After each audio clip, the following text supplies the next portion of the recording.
Greetings, everyone. Welcome to this educational panel. My name is Chantal Toporow, and I will be the moderator for this panel. I am the education chair for the SSC, and with discussions with John Kruth at the Rhine Education Center, where I'm also teaching, we had discussions about the importance of how do we get more students, how do we encourage academic courses in various programs.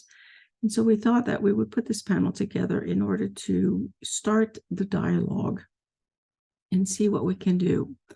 Because as you know, it is not only difficult to be a student to find courses where we can learn about parapsychology and other anomalous phenomena, but also as a researcher, especially if you're tenured, you risk your position by certain of the topics that many of our scientists at the SSC study. So a tenure is not even guarantee of your security in your job. So we are starting the panel with one of our past student awardees, Damon Abraham, who received his PhD from the University of Denver. And he started working at Meta, and now he's working as a research scientist for the Entangled, which is a consciousness app, which was started by our very own Adam Curry. And Adam is probably our youngest SSC member ever. He's been with us for many, many years and has been extremely helpful with the website and many other things.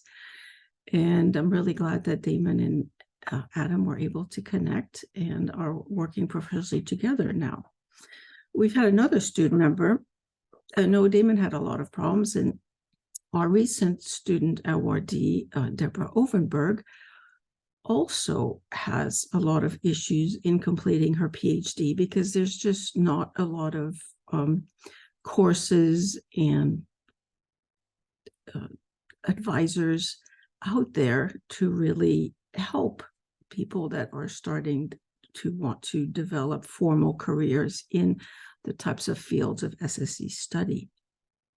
So Damon will give us a brief overview of his background, and then he will be followed by Christine Simmonds-Moore, who got her PhD, I think it was in 2010 at the University of Northampton in the UK, and came and worked for a year at the Rhine Research Center before moving on as an assistant professor of psychology at the University of West Georgia.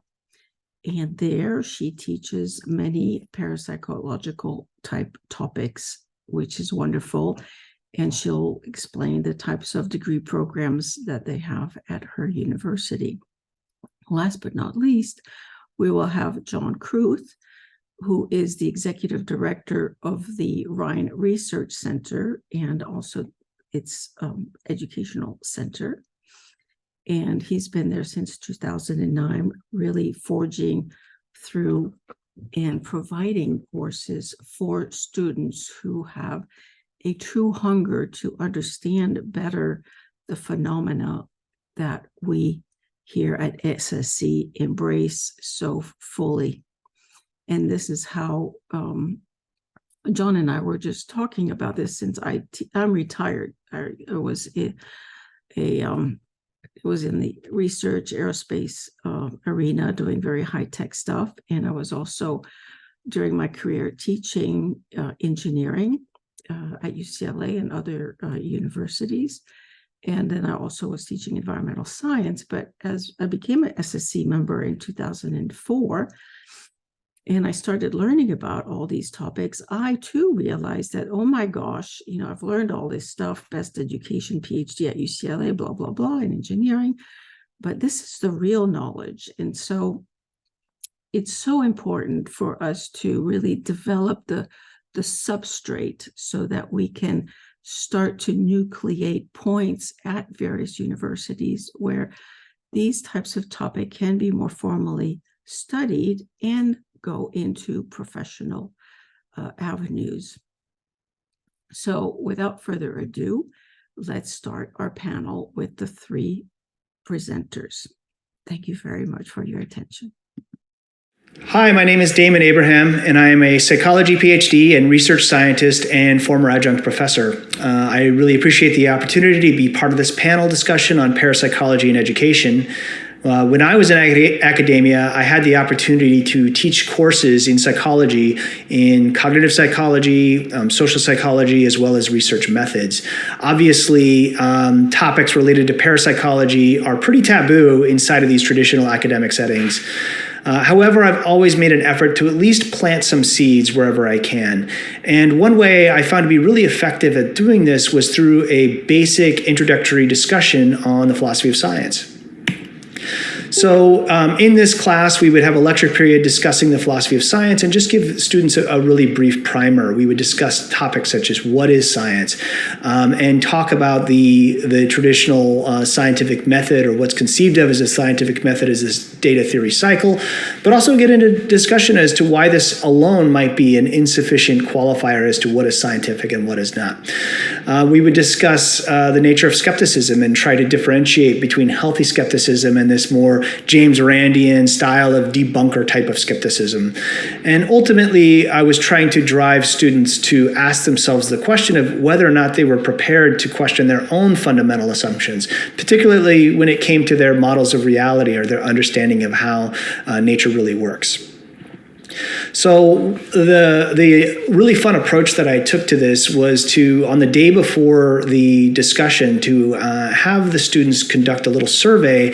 And in the survey, I gave them 13 different topic areas that ranged in traditional forms of science versus what many people might consider to be pseudoscience, and had the students themselves rate their endorsement, whether this was science or pseudoscience. So I asked this question above, and participants used the slider to indicate whether they thought the topic was pseudoscientific or scientific. And here's an example of traditionally sciencey topics, things like evolutionary biology and physics. And you can see that the histograms stack heavily to the right, indicating that most students in this class thought these were domains of science. Other topics such as flat earth theory, the study of UFOs and UAPs and ghost hauntings, etc., were thought to be pseudoscientific. What I thought was really interesting then is we unpacked each of these in turn and really tried to get into the meat as to why we thought this was a topic of science or pseudoscience. And what I was really trying to drive the point to the students is that no topic on its face is either scientific or pseudoscientific. It really has to do with the method and approach to that topic, and that we should not dismiss a topic on its face and marginalize it without really being carefully considerate of what that means. And in case in point, one topic I found was really, really interesting and fun was the study of hauntings, ghosts, and after-death communication. This was a very ambiguous distribution, certainly not stacking in the favor of science. Yet when I asked the students how many in the class had actually believed they might have seen a ghost, 5 out of 25 of my students raised their hand, which I thought was remarkable. So this really drove the point home for them that, so many people are actually having this experience, and yet we're not even allowing ourselves to ask the question of trying to understand the mechanisms without even having to say that it is an afterlife experience or it is a hallucination or what have you, but to not even allow ourselves to ask the question. Is that really a scientific mindset? And so I'm going to play a quick snippet from that class for you. And unfortunately, you're going to be kind of looking up my nose from the camera angle, but please bear with me and hope you enjoy. So we get to this problem which is called the demarcation problem. How do we define what's pseudoscience and what's science? And this has been a conundrum in the philosophy of science for a long time. When we talk about pseudoscience and we say, what is it? There's no actual definition of it that we can say applies in all cases. There's no definitive criteria, that demarcation line that clearly says this is science and this is pseudoscience. We've been grappling with this for years. It's a really kind of a floating benchmark, and it's subjectively determined. And oftentimes it's determined by more what's taboo and political agendas than it is actual criteria that we can check, okay? Falsifiability is really good. The quality of the evidence is really good. How the evidence is derived, really good. The political motivations, the agendas of the people doing the science is really a good characteristic. But there's no hard and fast rule say this is science, this is pseudoscience. And by the way, things like flat earth theory, they do run experiments and they do use this theory data cycle. The problem is that when they get data that is inconsistent with the theory, they skip the part where they apply the theory, right? That's where it's like a misapplication. So he says, it is my contention that science ultimately justifies claims about phenomena using the method of multiple hypotheses. This is the hypothetical deductive method, he argues, is not the scientific method. So when we think about the scientific method, we see this is the method, okay? But there's something missing from that. The first condition is that the empirical evidence is in good agreement with the hypothesis, okay? So that's what we're getting in this data cycle. Does it confer with the hypothesis, or does it confer with the theory, right? That's step one. That's what we think of as the scientific method. But there's a missing component. And the missing component is that same evidence is not in as good agreement to alternative hypotheses, right? So just because your data is congruent with your theory, it may be even more congruent with an opposing theory. And this is where we get the problem with the flat earth stuff, is they run these experiments, they get data, and they think that the data is actually validating their theory, but their data is just as explainable in another version, which is the round earth theory, right? So the theory of multiple hypotheses, you should always be testing across multiple hypotheses when you design your experiments and when you develop your theories. You should be thinking about, like, not only how do I get data that either confirms or disconfirms my theory, but also that is in better agreement with my theory than other theories. Make sense? So we always want to be testing that case. And think about that when you're designing your studies, not just like does this happen, yes or no, like the hypothesis or the null hypothesis, but can I create another hypothesis that if the data worked this way, it'd be more evidence towards this hypothesis, and then the data worked another way, it'd be more evidence towards another hypothesis. Make sense? I hope we can drill more on this because it's extremely, extremely important. So just for your consideration, thoughts to take home for today. Science is a manner of questioning, so don't conflate topics of inquiry with the manner of inquiry. That which does happen can happen. So if it's in our experience, we should allow ourselves the ability to study it empirically. No topic should be taboo for science if it's approached correctly. Theory and method are not the same thing, okay? So keep that in mind. Science should be disinterested, okay? So this means for all of us, regardless of what your foundational beliefs are, if you're not willing to question those beliefs, then you're not disinterested, right? If you're not willing to question your reality, then you are not disinterested. Disinterested does not mean uninterested. Doesn't mean that you're not inquisitive about the topic. It means that the data speak for themselves either way. And your job is to craft the best approach to that experiment to get the best data to fit or not fit with that theory. That's your job. Your job is to be objective, not to have a dog in that race. Okay? So being a scientist means living in ambiguity. Last slide here, and then we can go. So pseudoscience should not be a catch-all label that we just apply to science we don't like or we don't understand. And before you dig in and just dig your heels in about what's of these topics, what's pseudoscience, I would encourage you to actually read the research that's been done. You might find that a lot of the methods in parapsychology actually are what led to a lot of the methods in psychology, because they're having to use heavily scrutinized statistics, pre-registration, and a lot of the things because they are under such scrutiny. So just be careful before you throw a label out there that you actually are justified in that claim. Are you actually evaluating the evidence or other people's opinions of the evidence? Don't read Wikipedia. Don't read like the skeptics blog. Go read the studies themselves and make that evaluation. And finally, how do you treat evidence that conflicts with your existing theories of models of reality? How do you consider evidence that disagrees with your belief system? Are you objective and disinterested enough to take that evidence in, or do you keep it at arm's length? Well, I hope you've enjoyed this very brief summary of a much broader discussion.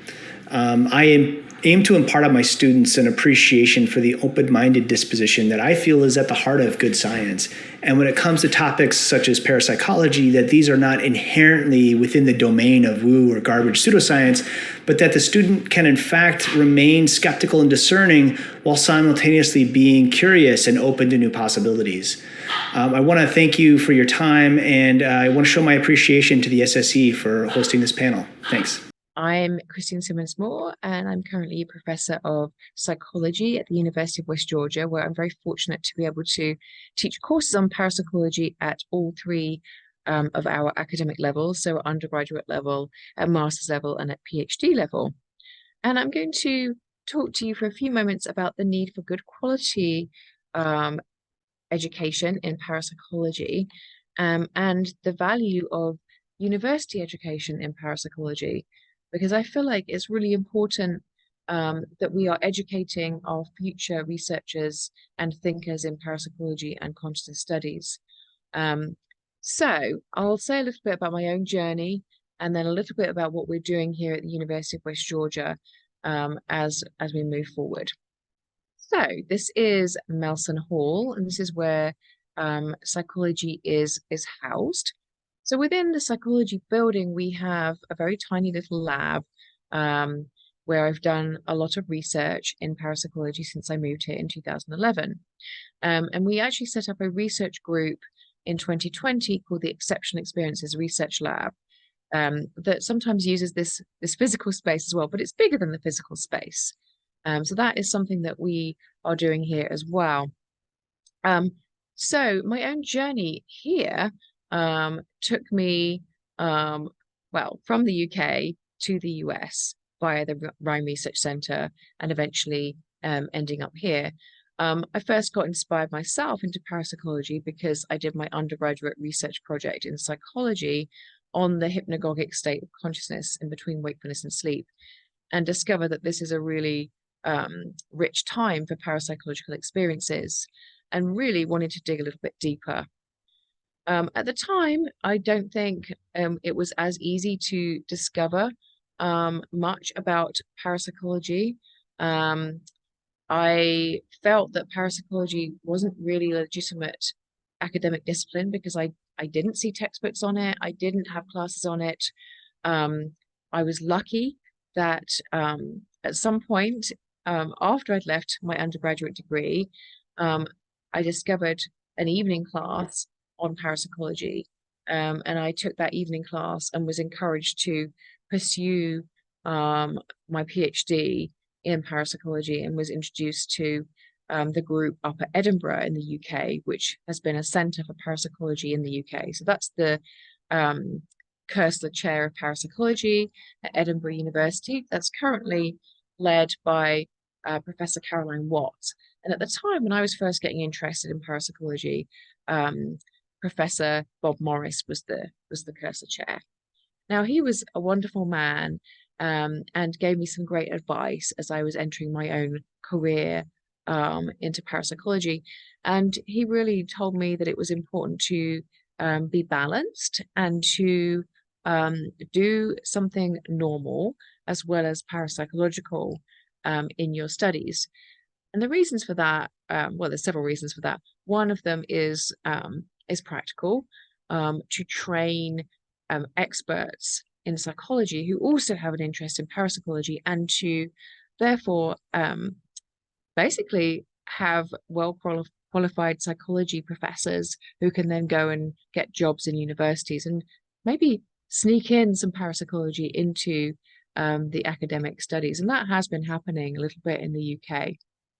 And that's not to say that everybody who is teaching parapsychology should be a proponent. I think that the best way to be teaching parapsychology is from a psychological perspective, and a William James perspective, honestly, of true skepticism and letting the data speak for themselves. I think it's a really, really important way to do this. So he advised me to do that, and I think it was really good advice. I also think that psychology has a lot to tell parapsychology, to inform parapsychology, and vice versa. Parapsychology has a lot to inform psychology. And so parapsychology is really well placed within degree programs in psychology. And this is a really good place, parapsychology, to be taught to new minds who might then go on to become parapsychology researchers themselves in the future. I think it's really important to be thinking about the future, and this is a good place. However, before the university stage, we do need to have really good, accessible introductory courses into parapsychology. And so I think that's where centers like the Rhine Research Center are really valuable, and what Nancy Zingroni and her late husband, Carlos Alvarado, have been doing with Paramook, really bringing parapsychology to the people and bringing real parapsychology to the people, i.e. parapsychology that is critical, self-critical, legitimate, methodologically sound, and really focusing on what consciousness can do and the various correlates of that. So I think those are really, really excellent first step. And then to have an undergraduate degree where you can actually focus on parapsychology, that's really valuable too. It might be that people stop their studies at that point, but having parapsychology as part of a psychology degree, and with psychology degrees becoming so popular, this is really good in terms of educating members of the public, perhaps, about something that is oftentimes ostracized and pushed to the edges, and just felt to be insignificant, when there's actually a really, really valuable and well done body of research, as you know. So the classes that we offer here, as I said before, are taught at all 3 academic levels. There are other places in the US where I think you can do parapsychology as part of some kind of degree program, but I believe a lot of those are happening at the higher levels, at the graduate levels. There are online programs where you can also do some parapsychology and transpersonal psychology. So I think the Aleph Trust has a master's program. They also have certificate programs, but I don't think there's one specifically in parapsychology. UK and Europe have some other university-based psychology programs, but I'm going to talk a bit about what we're doing right here. We currently have a Bachelor of Science in psychology. We are developing a Bachelor of Arts that's going to be an online undergraduate program. I don't know when that's going to be formally launched, but it's not going to be in the immediate future, but watch this space. And I think that is a really good way to educate people in general psychology, and allowing people to focus on parapsychology as part of that. So that's coming. So I'm really excited about that. We have a master's program in humanistic psychology, and really our master's program is, we oftentimes refer to it as a choose your own adventure, because there's only a couple of required courses, and then people can select other courses that are aligned with their own interests. So that can include parapsychological topics and other topics in exceptional experiences, humanistic psychology, transpersonal psychology, consciousness studies. So people can focus in on things they're interested in. I also want to say that the masters can include a thesis, and people can focus their thesis work on a parapsychologically relevant topic. Likewise, at undergraduate level, not everybody will do a senior thesis, but some people will. And there's also opportunities to do research as part of the undergraduate degree. And the university funds some student assistantship programs where professors can apply for money to then pay a student to help with their research. And I'm doing that at the moment. So I have 2 undergraduate students who are working with me. And so it's outside of the classroom, but it's really valuable to give them some other skills as part of their journey in psychology and parapsychology. And then we have the PhD in consciousness and society. So again, none of these are specifically focused on parapsychology, but it is possible to pick courses that all align with parapsychological topics. And with the PhD, it's possible to do a lot of our assignments in the different classes on a topic that you are interested in. And of course, at the end of the 3 years of classes, so over here in the US, we have 3 years of classes, and then there's a dissertation. In the UK, a PhD is by research. It's a bit different. But over here, after the 3 years of classes, people move on into their dissertation. And so we have students who have done their dissertations on parapsychological topics, or transpersonal topics, or topics that fuse these together. So I think we are in an interesting place at the University of West Georgia. And as I say, I think, a lot of our classes are just face-to-face at the moment, but that is changing, and we do need to have more of an international presence with this good quality education into these topics, so that people can be good critical thinkers, good consumers of research, able to read an article, know what it means, able to critique an experiment and think critically. Critical thinking is such a valuable skill, and I think parapsychology certainly does that. So these are really, really valuable skills, above and beyond the fact that these topics are extremely fascinating. Okay, so I'll just move to my last slide. I'm over 10 minutes already, so I know I need to stop. I just wanted to say a bit about the lab again. So we just have this growing lab, actually. So currently it's myself, Jake Glazier, who's another faculty member here, David Mitchell, who was a faculty member here and is now at CIIS. So we're trying to sort of grow. We also have a sociology professor in our lab, Emily McKendry Smith, and she studies the sociology of religion. We've got a few graduate students and undergraduate students who are very, very interested in parapsychology. So we encourage them to take classes in parapsychology and also get involved in research outside of the classroom. We're also trying to make links with other institutions, and we're trying to get involved in some more community-based projects. So we're doing a project at the moment with a local band that's going to be an interesting creative collaboration, a mixture of applying good scientific methodology to exploring purportedly haunted locations and the creation of music. So anyway, I know I'm over time, so I'm going to stop now. But just to say, I think there's great value in university-based education, but we also need to be providing materials to the public to help them get the serious academic content that is digestible. People outside of universities should be encouraged to do research, but with the right materials. It's really important to do it well. And I think that books like the recent book Ghosted are really valuable contributions to the field, because it encourages people to become educated citizen scientists. So they're not expected to be academics, but they are given the skills and ways to think about an investigation, rather than just going in and doing it without that background in parapsychology, which is so valuable. Anyway, I'm going to stop because I'm at 13 minutes. So thank you very much.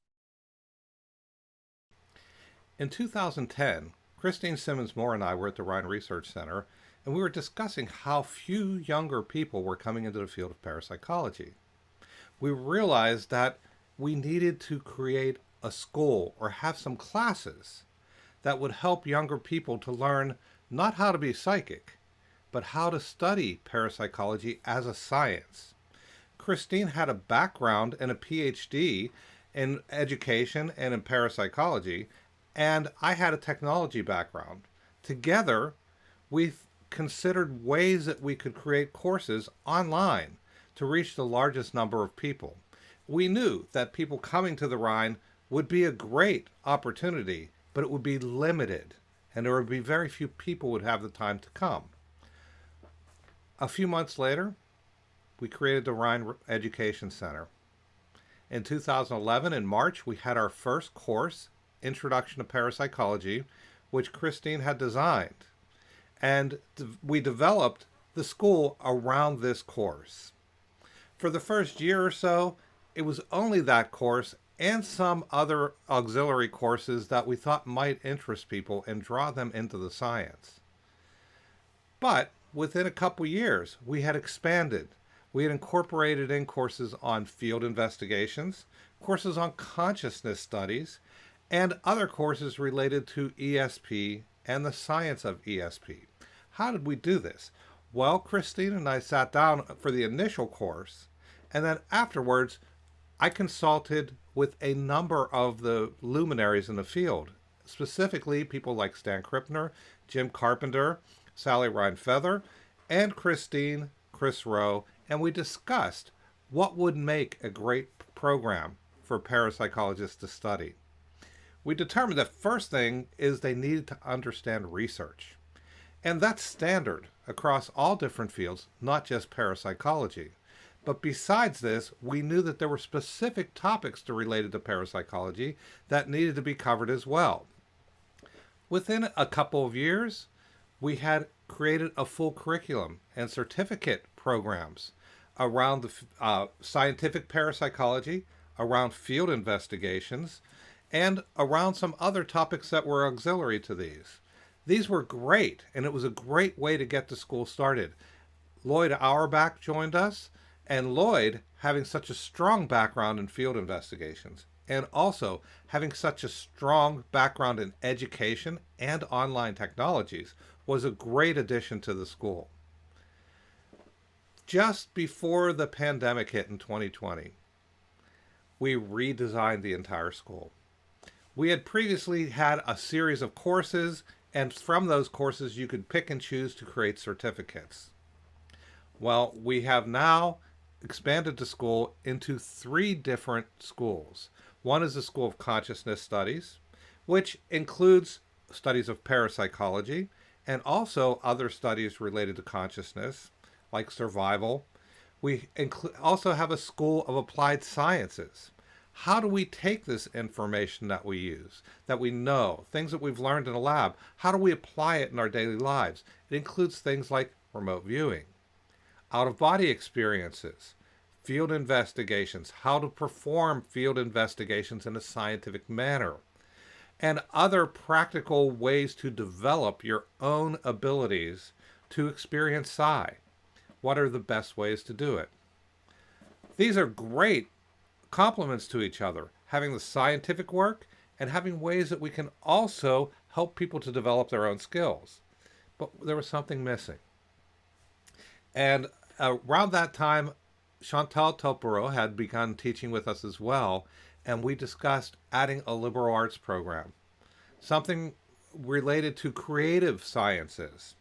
And we now added the School of Liberal Arts and Creative Sciences, which incorporates how to express your own experiences in different ways through the arts, how to learn about psi by studying literature, by studying folklore, by studying things like nature, incorporating in a number of different fields that are more liberal arts oriented and less focused on the strict science of parapsychology. These 3 schools together complement each other and provide us an opportunity for us to offer additional certificates. We have certificates for investigating the paranormal out of the applied sciences area. We have certificates on professional field investigations. We also have a certificate on scientific parapsychology and a certificate on expressing conscious living, which incorporates all the work we were doing in the liberal arts program and the creative sciences. All of these things together have provided opportunities for students around the world. How did we do this? Well, when Christine and I initially started the school, we realized that most of the online schools back in 2010 and 2011 were designed similar to previous correspondence courses that had been used for remote education. But that wasn't going to work in the new era of the internet and online teaching. We used a Moodle in order to set up an online course room. This gave students a chance to discuss things with their instructor and interact with each other online. That was a wonderful addition to the courses, but it wasn't quite enough because students actually want to hear lectures. We could have just recorded them and put up recordings, but we decided the way that would be most effective and the ways that we could make these courses most like a live class is to have live online classes. So once a week we would have online class broadcasts with the instructor with live Q&A at the end. We would then put discussion questions into the course room and allow the students to discuss with each other and the instructor the topics that were covered that week. We gave opportunities for them to ask questions in the online forum as well. So we took the best of the online technology that were available at the time, and we added to it the best of the online discussion forums and interactive aspect, providing students a wonderful opportunity to share their experiences with each other, to understand the course material by discussing with the instructors, and also to be evaluated within the context of the courses that were being produced. All of our certificate programs, it's not accredited. Our programs are not accredited, but they are evaluated, and they are taught by professional researchers and professionals who are working within the field in different areas. We have probably, I would guess, about a dozen different instructors right now that teach from all over the world. We teach courses in the afternoon and in the evening so that we can reach more students. And all of the class broadcasts are recorded. So if students can't make it to the class, they can go and watch the recording at any time it's convenient for them. They can also do the asynchronous work in the discussion forums whenever it's convenient for them as well. We have many students who complete the entire class the entire course without ever attending a live class and without ever having a face-to-face discussion with the instructors.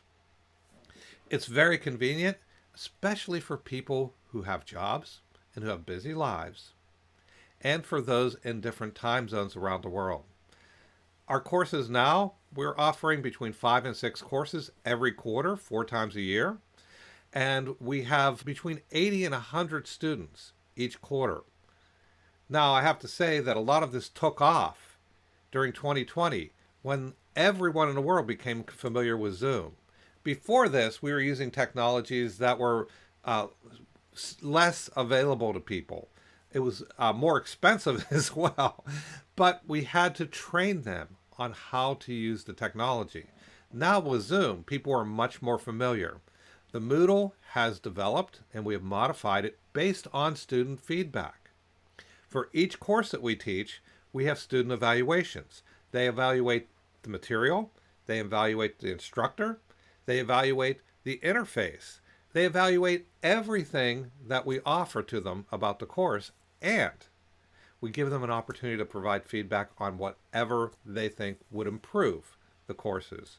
We've used this feedback to change our courses, to bring in new courses, to expand some of the material that's covered, or to adjust the way we were presenting it.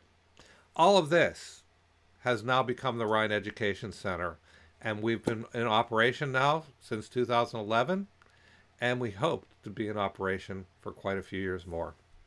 Thank you.